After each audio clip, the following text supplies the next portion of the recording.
Hello everybody, welcome back to my video. My name is Shanvi और आज की video में हम डिस्कस करने वाले हैं क्लास 4 का चैप्टर नंबर 1 एसएसटी का, जिसका नाम है our water resources. So without wasting any time let's get started. Our water resources. Water is essential for life. पानी जीवन के लिए ज़रूरी है।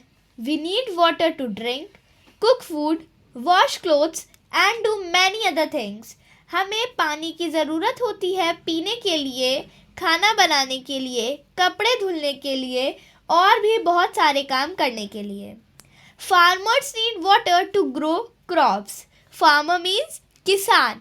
किसान को पानी की ज़रूरत होती है क्रॉप्स यानी कि अनाज उगाने के लिए। Sources of water. पानी की सोर्सेज मतलब जिन जगहों से हमें पानी मिलता है। About 3/4 of Earth is covered with water. अर्थ का जो 3/4 पार्ट है वो वाटर से कवर्ड है। There are many sources of water. यहाँ पर वाटर की बहुत सी सोर्सेज हैं, मतलब वाटर पाने की बहुत सारी जगहें हैं। सबसे पहला है rain. It is the main source of fresh water. Rain मतलब बारिश। बारिश सबसे मेन सोर्स है फ्रेश वाटर का। इसमें हम लोगों को एकदम फ्रेश वाटर मिलता है। Farmers depend upon rain water for their crops. और जो किसान होते हैं वो बारिश के पानी के लिए ही डिपेंडेंट होते हैं अपने क्रॉप्स पर, मतलब क्रॉप्स के लिए वो बारिश के पानी पर ही डिपेंडेंट होते हैं। Second, ground water. Ground water मतलब जो पानी हमें ज़मीन के अंदर मिलता है। Much of the rain that falls seeps into the ground. ज़्यादातर जो बारिश होती है वो गिरती है, ज़मीन पर गिरती है और ग्राउंड के अंदर चली जाती है। This is called ground water और इसी को हम लोग ग्राउंड वाटर कहते हैं। पॉन्ड्स एंड लेक्स मतलब छोटे तालाब और छोटी नदियाँ। An area of water surrounded by land is called a pond. एक एरिया, पानी का एक छोटा सा एरिया जहाँ पर जो लैंड से सराउंडेड हो, जिसके आसपास लैंड हो, ज़मीन हो, उसको हम लोग पॉन्ड कहते हैं। अ lake is bigger than a pond. और जो लेक होती है वो पॉन्ड से बड़ी होती है। Rain water collects in ponds and lakes. जो बारिश का पानी होता है वो पॉन्ड्स में और लेक्स में भर जाता है। रिवर्स। रिवर्स मतलब नदियाँ। Reverse that originate in the mountains get water from the melting of snow and rain. Reverse जो नदियाँ, माउंटेन्स मतलब कि पहाड़ों, जो नदियाँ पहाड़ों से ओरिजिनेट मतलब आती हैं या पैदा होती हैं, जो नदियाँ पहाड़ों से पैदा होती हैं उनको अपना पानी कहाँ से मिलता है? बर्फ़ के पिघलने से और बारिश से। इन दो तरीक़ों से उन रिवर्स को पानी मिलता है। Hence they carry water through out the year. इसलिए ऐसी नदियाँ पानी पूरे साल भर, मतलब पूरे साल भर उनमें पानी रहता है, वो कभी भी सूखती नहीं है।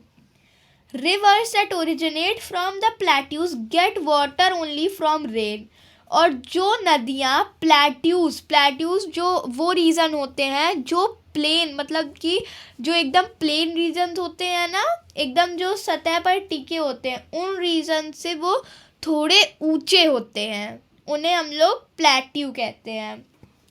वो रिवर्स जो कि प्लेट्यू से जनरेट होती है उनको अपना पानी केवल और केवल बारिश से ही मिलता है।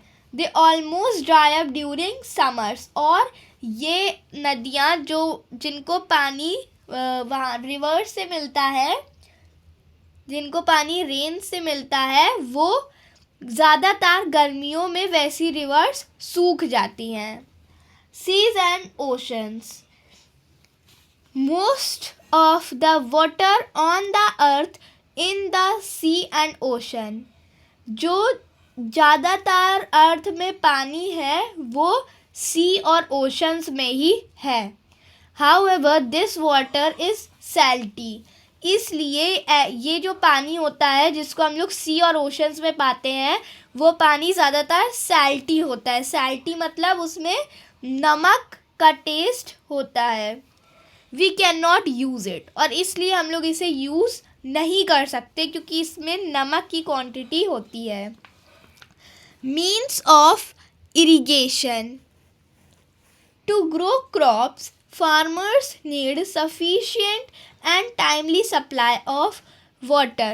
क्रॉप्स यानी कि अनाज उगाने के लिए किसानों को sufficient and timely supply of water मतलब उनको जितने पानी की ज़रूरत है उतना पानी उन्हें टाइमली मतलब जब जब चाहिए जितना जितना चाहिए उतना पानी उन्हें मिलता रहे, तभी वो क्रॉप्स उगा पाएंगे। This is possible only through irrigation, और ये तभी पॉसिबल है जब इरीगेशन की जाए। There are different means of irrigation in India, और इंडिया में अलग अलग तरीके हैं इरीगेशन के। अब इरीगेशन क्या होता है? जो हम लोग खेत में जब अनाज लगा दिया जाता है, बीज डाल दिए जाते हैं, उसके बाद में उसमें पानी डाला जाता है, तो उस पानी डालने के प्रोसेस को इरीगेशन कहा जाता है। तो फर्स्ट मेथड है इरिगेशन का wells and tube wells. Wells मतलब कि कुएं, ट्यूब वेल्स मतलब कि जो हमारे हैंड पम्प्स और वो होते हैं ना, और ट्यूब वेल्स भी कई जगहों पर लगे रहते हैं, तो वो। In villages people dig wells to bring ground water to the surface. गाँव में, विलेज मतलब गाँव में लोग वेल्स यानी कि कुएं खोदते हैं ग्राउंड वाटर को सरफेस पर लाने के लिए। Water is drawn using a Persian wheel. Persian wheel एक टाइप का व्हील होता है जो कि बहुत पहले इन्वेंट किया गया था। तो जो वाटर होता है उसको पर्शियन व्हील की हेल्प से ऊपर लाते हैं। Sometimes ground water lies at a great depth, और कभी कभी जो ग्राउंड का वाटर होता है वो बहुत नीचे होता है।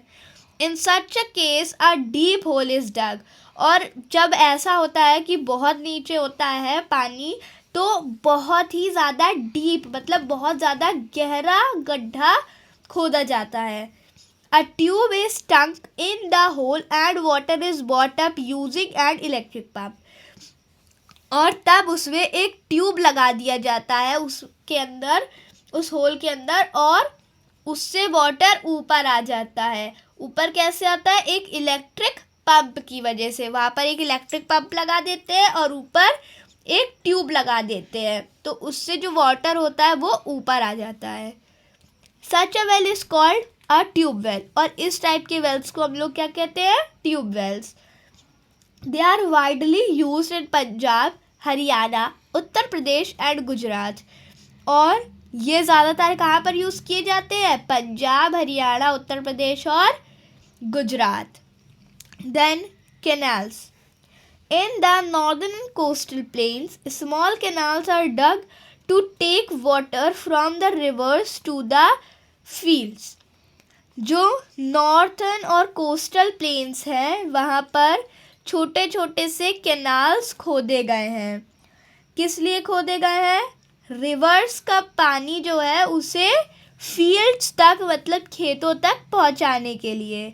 दीज आर कॉल्ड कैनाल्स, और इन्हें कैनाल्स कहते हैं। अब कैनाल्स मतलब जैसे जो रिवर्स होती है, जो नदियां होती हैं, उनमें कोई भी एक गड्ढा जैसा बना देते हैं कि उस गड्ढे से जो पानी उनके खेतों तक आ जाता है। Then tanks. In the southern plateau, the low-lying areas get filled with water during the monsoon season. जो southern plateaus है उसमें जितने भी एरियाज लो लाइंग है मतलब जो ओशन के पास है, नीचे की तरफ है, वो मॉनसून सीज़न में, बारिश का जो मॉनसून सीज़न होता है ना, उसमें वो पानी से भर जाते हैं। These are called tanks, और इनको हम लोग टैंक्स कहते हैं। Tank irrigation is mostly practised in Andhra Pradesh, Tamil Nadu, Madhya Pradesh and Karnataka. और ये जो टैंक इरिगेशन है ये ज़्यादातर आंध्र प्रदेश में, तमिलनाडु में, मध्य प्रदेश में और कर्नाटका में की जाती है। Now the second is sprinklers. In sprinkler, irrigation water from a pipe is spreaded into the air. Sprinkler क्या होता है? इसमें जो वाटर जिसे हम लोग इरिगेशन के लिए यूज़ करने वाले हैं, ये एक पाइप से एयर यानी कि हवा में स्प्रेड कर दिया जाता है। It falls on plants like rain, और ये पौधों पर इस तरीके से गिरता है जैसे लगता है बारिश का पानी गिर रहा हो। It is popular in Rajasthan, Haryana, Madhya Pradesh and Kerala. ये जो टेक्निक है ये ज़्यादातर फेमस है ये राजस्थान, हरियाणा, मध्य प्रदेश और केरला में। Then dams. A dam is a very strong wall built across a river to block the flow of water.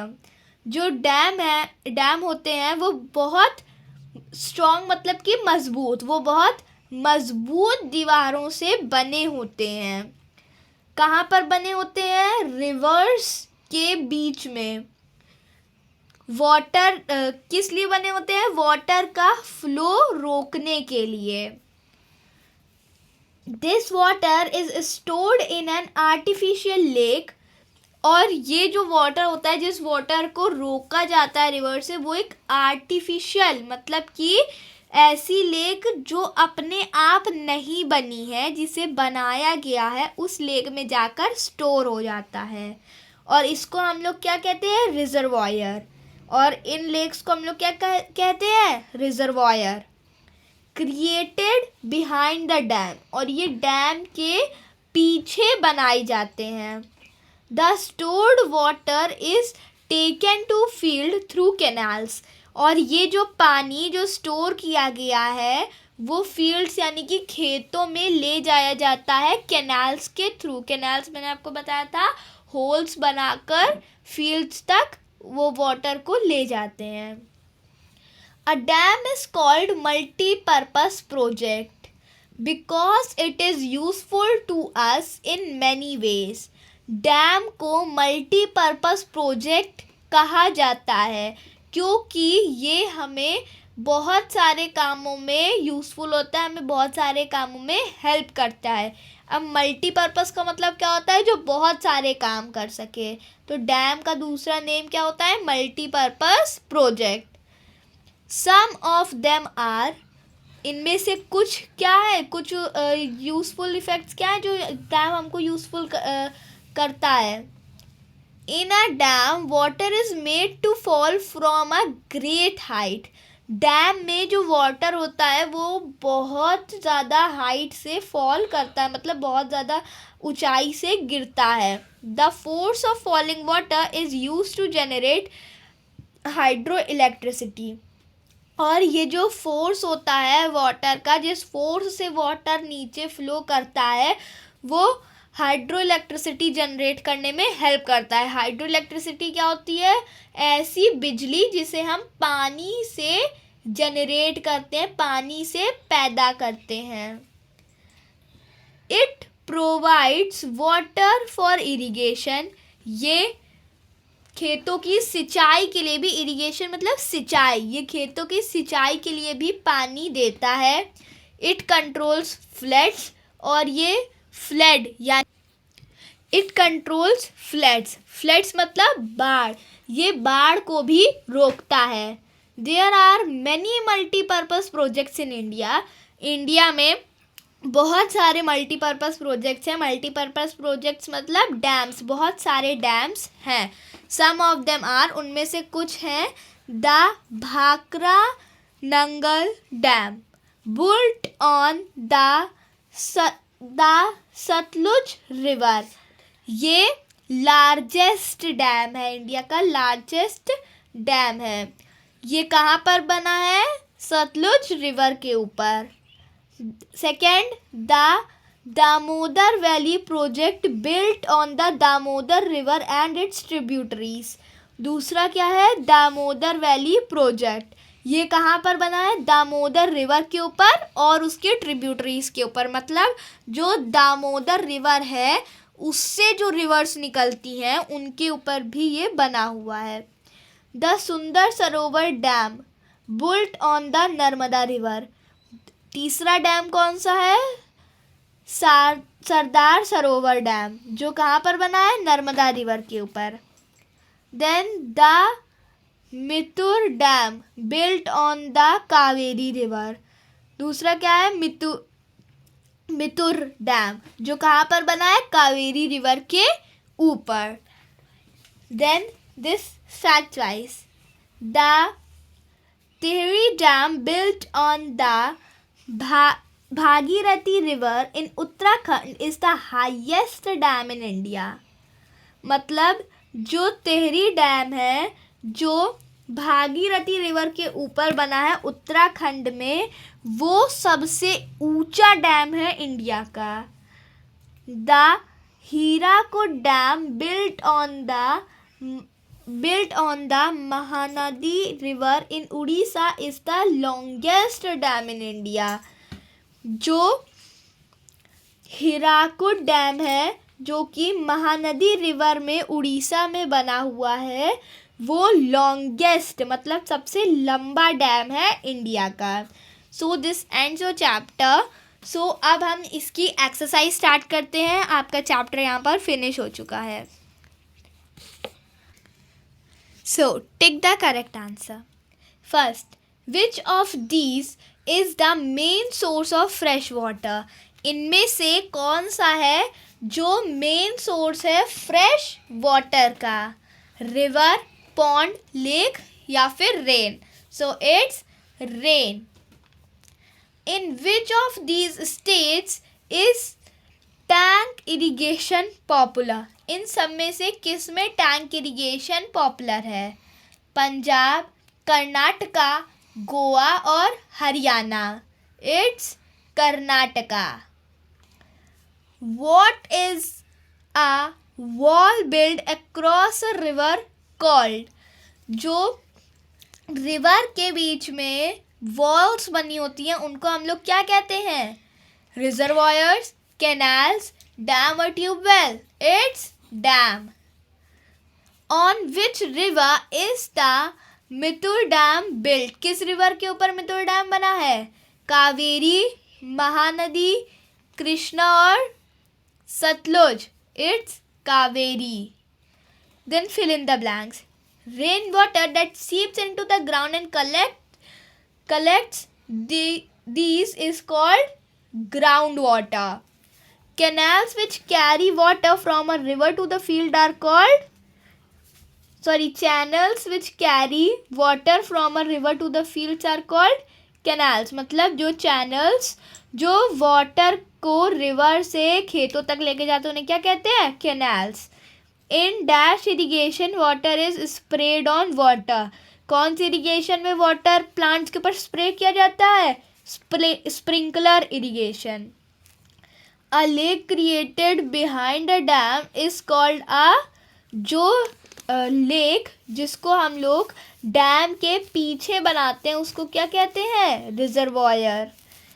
Electricity generated from falling water is called, जो इलेक्ट्रिसिटी जिसको हम लोग गिरते हुए पानी से जनरेट करते हैं उसे क्या कहते हैं, hydro electricity. Answer these questions.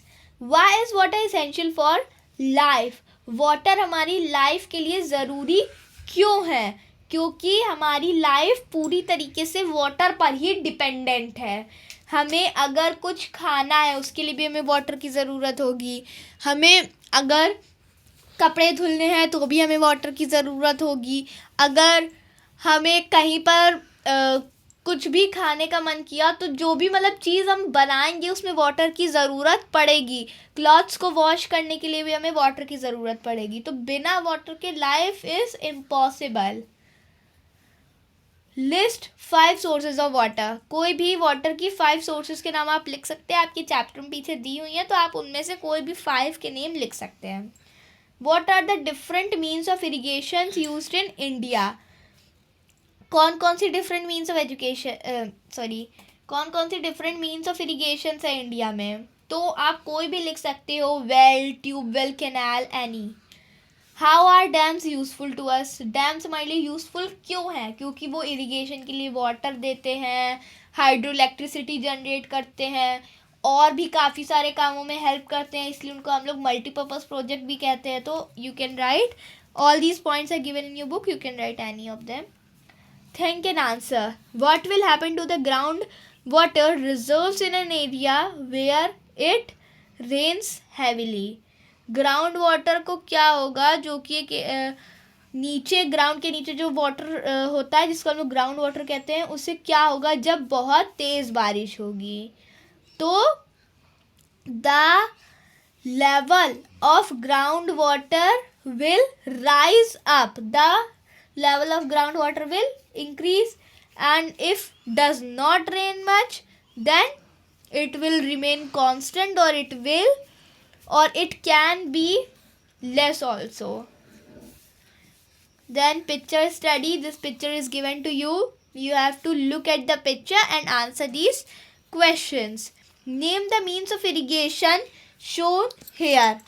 ये कौन सी मीन्स ऑफ इरिगेशन दिखाई गई है? तो यू कैन सी यहाँ पर इस तरीके का एक ट्यूब बना है जिससे वाटर इस तरीके से स्प्रे आउट हो रहा है, मीन्स ये एयर में वाटर थ्रो कर रहा है. So it is sprinkler irrigation. Then in which state it is popular? So it is given in your book, you can right.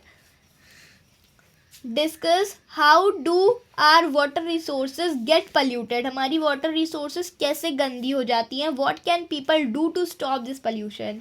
इस पल्यूशन को स्टॉप करने के लिए लोग क्या कर सकते हैं? तो ज़्यादातर जो वाटर रिसोर्सेज गंदी होती हैं वो मेनली ह्यूमंस की वजह से होती हैं, क्योंकि वो उसमें गार्बेज फेंकते हैं. और आप इसको ह्यूमंस कैसे सही कर सकते हैं? तो ह्यूमंस उसमें गार्बेज ना फेंकें तो रिवर साफ़ हो जाएंगी. Map work. Write the names of the states where these dams are situated. So यहाँ पर आपको डैम्स के नेम्स दिए हुए हैं, आपको फाइंड आउट करके इसमें लिखना है कि ये डैम्स कहाँ पर सिचुएटेड हैं, किस कंट्री, किस स्टेट में सिचुएटेड है. तो वो आपको यहाँ पर लिखना है. Then this, what is precious? Water is precious. Water बहुत कीमती है. Hence when it rains, collect rain water. Tick, how can this rain water be used? Water जो है वो बहुत कीमती चीज़ है. जब भी बारिश होती है तो हमें बारिश के पानी को कलेक्ट करना चाहिए. सो आपको क्या करना है, ये जो आपको यहाँ पर ही दिए हुए हैं ना, इनमें आपको टिक लगाना है, ये बताते हुए कि आप रेन वाटर को किस तरीके से यूज़ कर सकते हैं. To water the plants. Yes, we can use land water to water the plants. Then to drink, no, we can't use rain water to drink, because when the rain falls, many chemicals combines with it, and the rain water becomes a little poisonous for the humans. To wash vehicles, we can use rain water to wash vehicles. To have a bath, yeah, we can have a bath with the rainwater. To wash fruits and vegetables, no. To wash dishes, yes. To mop the floors, yes. To wash clothes, yeah, we can use. So this ends your chapter. I hope आपको पूरा chapter अच्छे से समझ में आया होगा. अगर आपको कोई भी डाउट हो या फिर कोई भी चीज़ ना समझ में आई हो, या आपको इनमें से किसी भी क्वेश्चन का आंसर ना मिल रहा हो, तो आप प्लीज़ कमेंट सेक्शन में मुझसे पूछ सकते हैं. सो बाय बाय, मिलते हैं नेक्स्ट वीडियो में.